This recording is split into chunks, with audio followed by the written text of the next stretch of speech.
My name is Andy Lane. I'm Director of the Open Learn Initiative at the UK Open University. In my view, some of the key issues to deal with opening up education are around our understandings and definitions of what open means, and in designing new systems for education.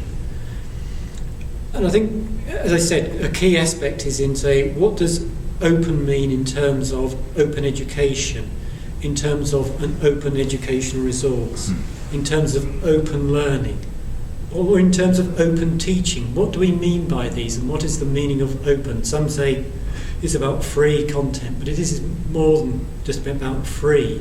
This is about understanding what might be the barriers to teaching, barriers to learning, the barriers to education which are in place, and how thinking about how to open it up can overcome some of those barriers.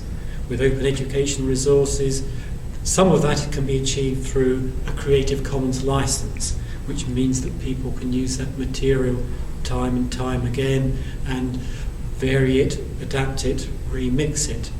But even so, there's still other barriers for some people who might not be able to access that original material. So again, it's designing the systems, which means that it's not just thinking about the openness of these individual aspects, but how we put them together in new architectures, new structures, so that open teaching supports open learning and provides new open educational opportunities, which may or may not be using open educational resources.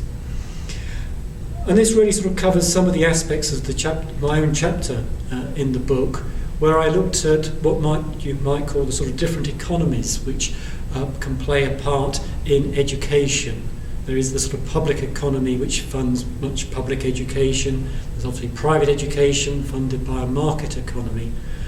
What we're increasingly seeing with open education resources is more of a gift economy, a social economy, where people are able to give of their time and of their resources, of their materials, much more freely, where they wish to share and receive those benefits.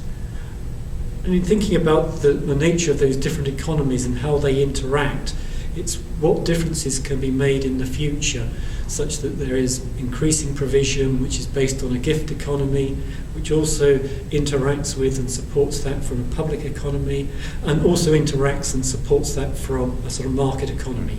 So it's not trying to revolutionise everything, but it's to see how we can change the balance and nature of open education by thinking through what all these different opens might mean.